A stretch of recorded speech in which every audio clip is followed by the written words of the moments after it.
Sa iba pang balita, tiniyak ng Land Transportation Office na mananagot sa batas ang mga pasaway na driving school at aplikante na tumatangkilik ng mga shortcut process para sa pagkuha ng lisensya. Alamin yan sa report ni Denise Osorio. Nagbabala ang Land Transportation Office o LTO laban sa mga driving school at aplikante na hindi sumusunod sa tamang proseso ng pagkuha ng lisensya.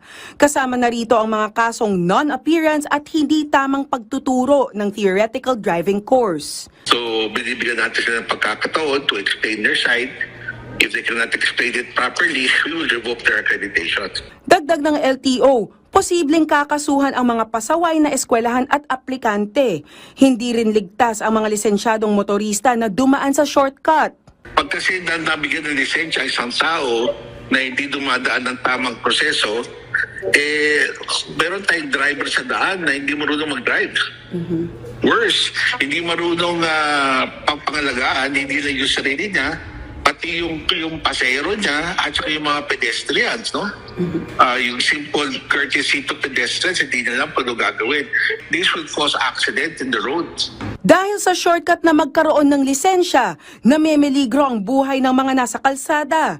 Pwede rin madamay ang iba. Sila rin yung nagkukos nung kaya maraming nagiging kamote sa kalsada at nagiging unsafe even if yung iba dumaan sa tamang process. Ganito rin ang saloobin ni Dino dahil ramdam niya sa kalsada kung sino ang tilang nagbayad lang para sa lisensya. Kung mapapatunayan na hindi sila qualified, dapat hindi sila mabigyan ng lisensya. Oo, ramdam na ramdam mo, lalo dito sa Commonwealth at maraming naka two wheels.